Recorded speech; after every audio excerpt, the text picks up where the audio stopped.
Good day and welcome to your latest edition of the Sportwrap show. I am your host, Jesse Jackson Kauraitha, unpacking the latest news within and beyond Namibian borders. And now for your latest on the hit list.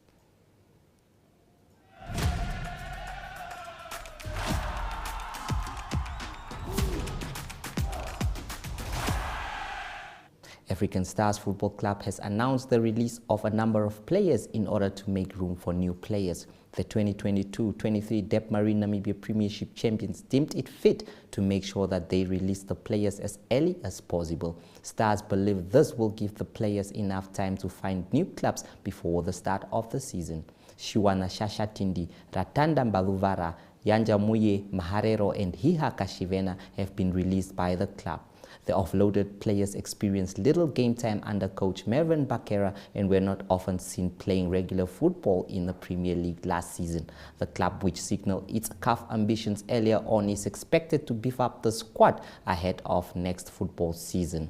Stars was one of the clubs that made big name signings last season, and this helped them grab the title. The club had a great season after losing only one match throughout and winning the league 12 points ahead of chasers Blue Waters FC. Stars secured 73 points throughout the season after dominating teams home and away in the Premier League.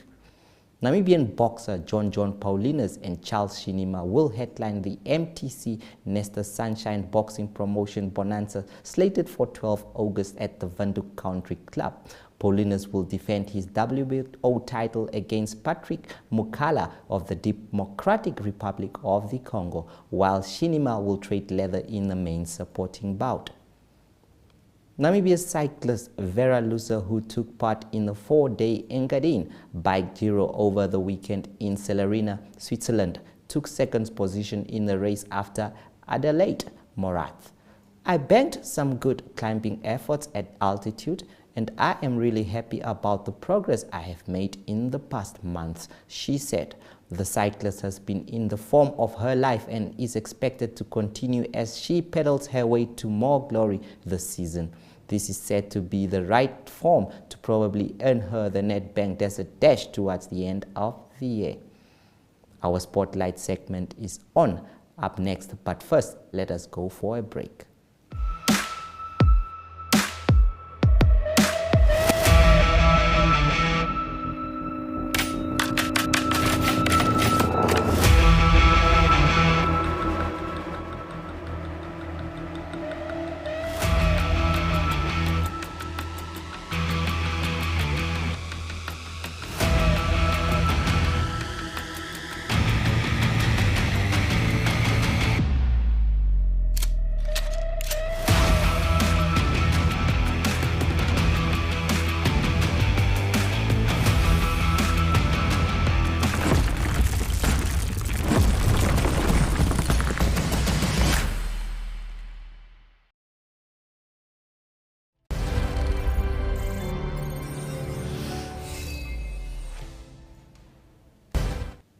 The first ever Namibian Wrestling Federation's Desert Training Development Camp takes place at the Windhoek Gymnasium Hall this week. Brian Munango has recorded this video for us. Enjoy. Okay, well, we are joined by United World Wrestling educator Vincent, all the way from France. Vincent, how are you doing today? I'm okay, I'm very good. I'm very excited because I know that you guys are coming to cover the event. Yeah. And also it's good that we spread and we promote also wrestling into Namibia. Okay, and how is the training camp going so far? The training camp is going very well, and the kids are happy, they're enjoying, and we could make it more fun. And of course, the purpose for them is to learn, and they learn so much things during this camp. Okay, now I wanted to find out by you, how important is it to have training camps like this for the development of wrestling?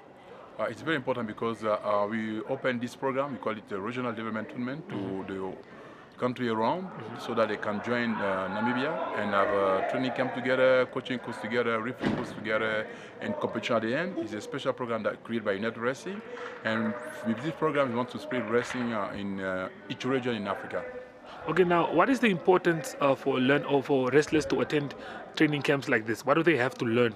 Okay, training camps like the most this? important thing is that, you know, there is most of the time the wrestler come from national level to continental level, and then when they arrive, they let's say gap is big, and it's difficult for them. It's very difficult. So we create this regional tournament to allow them to at least have a lower level before go to continental level. Yeah. And this is very important for them for this time to learn, have new skills, and also try to compete in the lower level and have some experience before go to continental level. Okay, and how excited are you for the tournament itself on Saturday? Every time exciting in each region, because each region are different. Each region in particular now in Namibia, it's very cold. I'm coming from a place down at very 27 degrees, and now it's very cold here. Yeah. And the things are different. People are different. The culture are different. The food is different.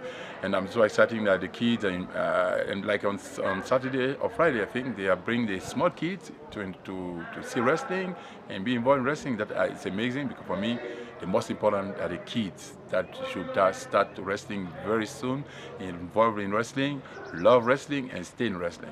Okay. Hi everyone, my name is Romeo Goliath and I'm here with La France Ace. We had the first ever training camp and also coaching course called the Desert Training Camp here in Namibia, first ever, and we are excited to be here. Okay, for you personally, Goliath, how important is it, do you think it is for us to have events like this in Namibia? Very important, because sometimes we struggle to go overseas to get proper training camps and training and this is preparation for us for the upcoming competitions. So it's a great opportunity to have our own in Namibia, and we don't have to go that far to look for preparation. Okay, I saw you guys are already getting into it. La France, I saw you sparring with Goliath earlier. Just tell me, how was that? No, it was great. Romeo Goliath has been in the game for many years. So it's a great honor to be able to wrestle with him and practice with him and train with him. There's a lot of things that I learned from him personally as well. So yeah, it was a great opportunity. Okay, and you guys are with the likes of Vincent here, who is an educator all the way from France here to just come educate. How important is it to have people like those come down here just come share their knowledge? Very important, because sharing the knowledge also helps us to develop. He is an expert in all fields. He's a coach, he's a referee, he's a developer for Africa and also the world. And him being here is a great opportunity, and we're taking the opportunity to learn as much as we can.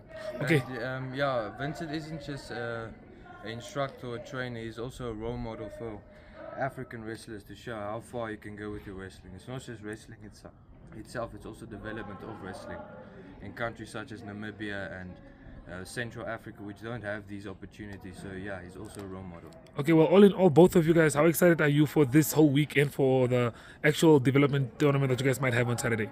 I'm very excited, because we are expecting huge challenges like the likes of Angola and also Madagascar and Cape Verde, and to compete with our wrestlers. And we also have wrestlers from Keetmans, Swakopmund and also Windhoek. So we're excited to see the bouts. Yes, same. Okay, thanks guys.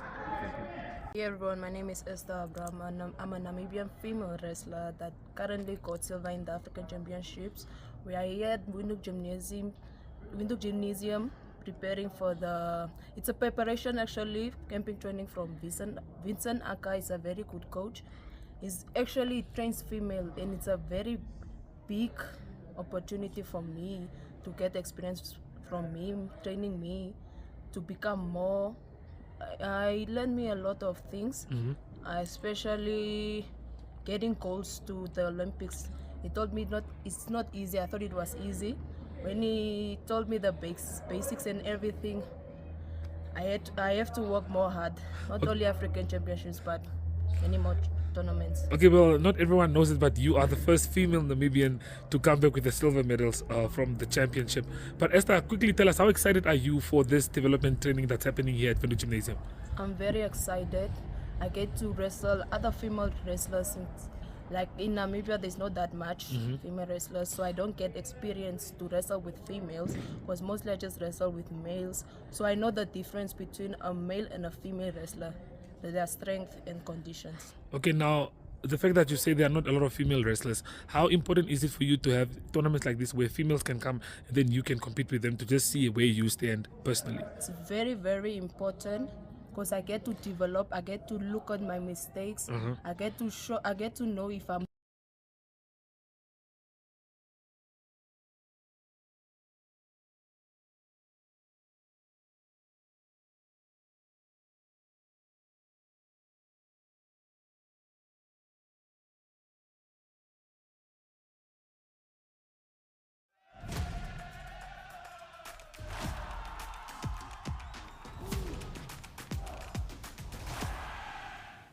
That is some great news for wrestling enthusiasts. Also on the spotlight, one of Namibia's foreign-based professionals joining up with the Namibia rugby camp last week has been open-side flank Richard Hardwick. Our journalist Andrew Pullman spoke to him during the weekend, and this is what he had to say. Joining from Australia, you had a good season with the Melbourne Rebels. Everybody's been raving about your game for them. How have you been experiencing the feedback on your season that you've had in Super Rugby? Yeah, look, it's been really nice to get some recognition for the style of rugby that I'm playing this year. But mainly I just focus on my job. I just really want to go out there, play really well, get better. I always strive to be the best and you know, make my family and friends proud. And the jersey that I'm wearing, I really want to set a platform for people to move into that jersey, and they know what to expect when they take over that jersey. So that's kind of the way that I approach my rugby, and it's nice to get some accolades, but that's not why I play the game. Okay, so you went on your first tour with Namibia last year, November, to Europe. Yeah. So just maybe tell us a bit about that experience. Yeah, it was awesome. I was very fortunate to come play Valviches over here in November, and from there I got selected in the extended squad to go play in the November series. We flew over to Spain, and a lot of learning, as you can imagine, coming into a new team, a new environment. You've got to make new friends, understand how everyone works, look at the team structure, and I try and find the way that I can implement myself in the team and make it better in my own way. And look, I had a really great time. That awesome players, awesome coaching staff around here. So that was really cool. And I've finally got to play against Canada, which was really special. Ran out in Amsterdam, and we got our first win against them. So you know, that's really special to go out. You don't.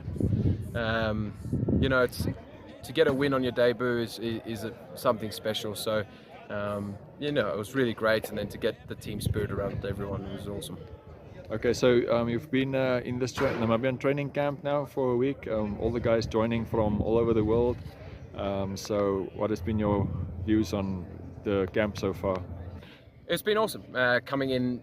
We had the training camp this week. A lot of it has been team building, getting to know each other. As you said, there's a lot of players coming around from all. We've had this whole week to get over all of our structures, all of our line-out calls, scrums, defensive patterns, kicking structures. So it's been a lot of detail, but there's also been a lot of times that we spent with each other, and you know, trying to figure out who each other are. And we were able to. In Midgard, we were able to have a little bit of time to just talk to each other and get to know each other on a more personal level instead of just a rugby and teammate level, which was really cool. You get to meet a lot of special players and people and see where everyone's from and how they got brought up and where they're playing their rugby and how they got to where they are now. So I've really enjoyed this week, and I think moving forward, we're just going to build on top of that, and next week we're going to go into more detail, and we're just going to refine everything so that we can come and attack this Nations Cup, and the goal there. We will once again take a short trip to the marketplace before we dive into Golden Oldies. Stay tuned.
Now, today's golden oldies is none other than Colin Benjamin. Born on August 3, 1978, Colin Benjamin is a Namibian former professional footballer who played as a midfielder. He spent most of his professional career with Hamburg FC while representing Namibia at international level. Benjamin represented Namibia at the 2008 Africa Cup of Nations, earning 32 caps.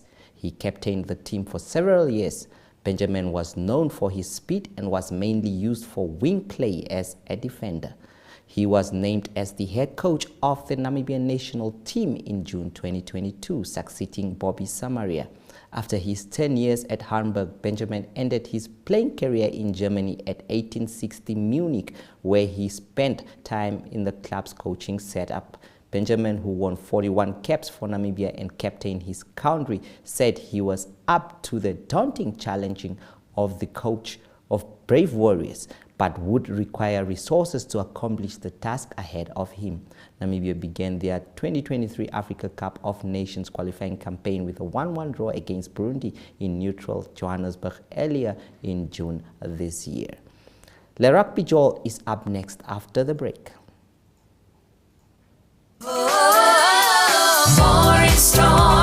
Warm up your winter with the hottest deals at WB. Get 500 gram Rama margarine for $23.99, 1 kilogram jungle oats for $36.99, 2 liter Namilk or Maere for $42.99, 900 gram Harvest Time mixed veggies for $27.99, plus Huggies value packs for just $169.99. Beat the chill and save more at Woermannsbroek. We care.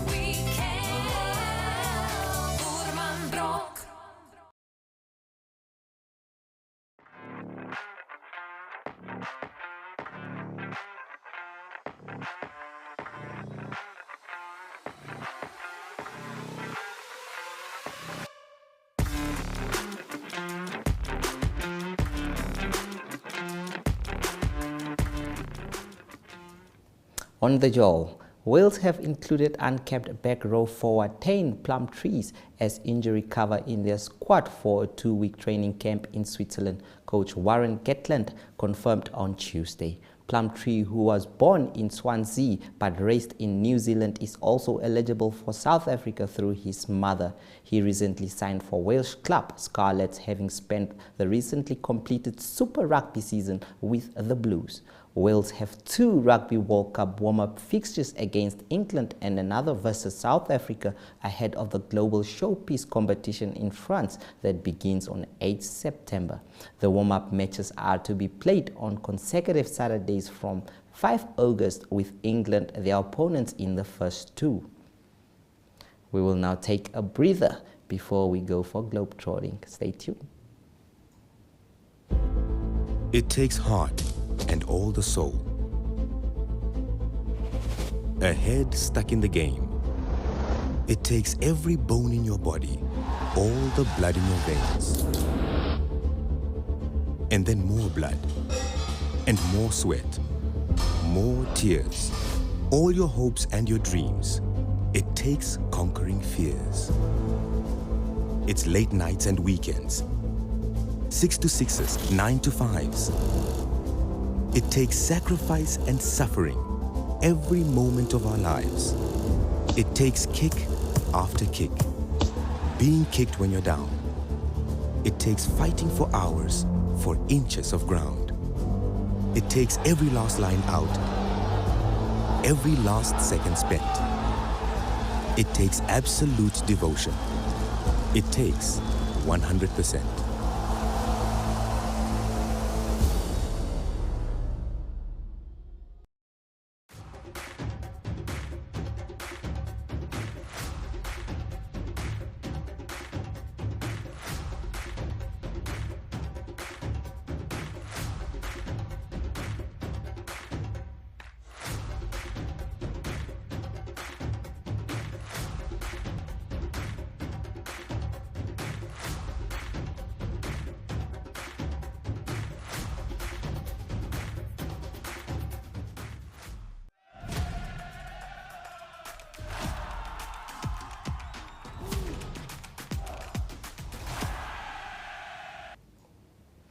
After Sweden suffered the agony of a shootout defeat by Canada in the Tokyo 2021 Olympics final, they are determined to go one better at the Women's World Cup, which starts next month, and give Captain Caroline Seger the send-off she deserves.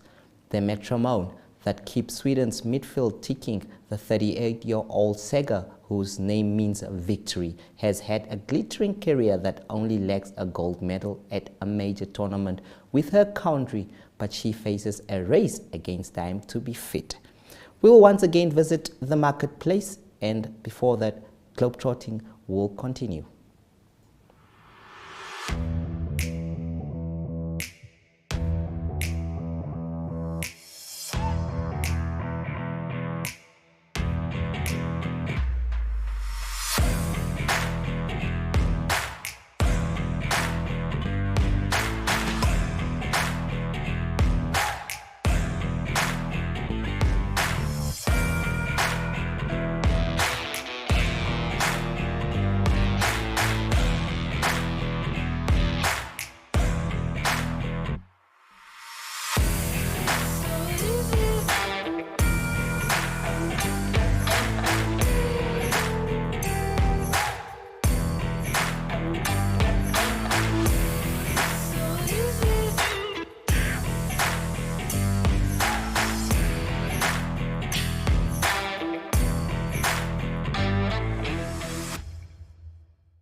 Springbok midfielder Andre Esterhuizen's appearance in the green and gold have been too infrequent for his own liking, but his move to Harlequins definitely made him a more complete player, and if he gets another chance, the big midfielder is relishing the opportunity. Esterhuizen's moved to England after finding himself at the impasse at the Sharks and has grown in stature in England to such an extent that he is regularly spoken about as one of the top players in the Premiership. The British and Australian Prime Ministers have traded verbal bounces after a controversial test match between the two sides that has rocked the usually genteel world of cricket. Amid allegations of bad sportsmanship, cheating and verbal abuse after Australia took 2-0 Ashes series lead on Sunday, political leaders have now waded in. British Prime Minister Rishi Sunak fired first, sending a spokesperson out to decry the dismissal of English batsman Johnny Bairstow, who was stumped during what he appeared to think was a pause in play. A day of fast footy was held in Durban on Sunday. Former Bafana Bafana internationals Mark Fish and Brilliant Kuzwayo were on hand to provide guidance to the youngsters who took part. The program is part of the legacy of COSAFA, which is expected to leave behind at the 2023 Hollywood's Bet SA COSAFA Cup. The tournament begins tomorrow with exciting clashes on the cards. France's women's side will look to follow in the footsteps of the country's men's team, having finally put their off-field dramas behind them when they start their World Cup campaign aiming for a semi-final spot in Australia and New Zealand. Les Blues have never got past the quarterfinals, but under miracle maker Hervé Renard, who replaced Corinne Diacre after 3 top players indicated they would not play under the former coach, anything seems possible despite some key absences. Renard, 54, has a reputation for working wonders, having taken Zambia's men's team to the 2012 Africa Cup of Nations before repeating the feat with Ivory Coast 3 years later. This brings us to the end of our international news section as well as the show. Do catch the Sportwrap again tomorrow at the same time and place. Goodbye.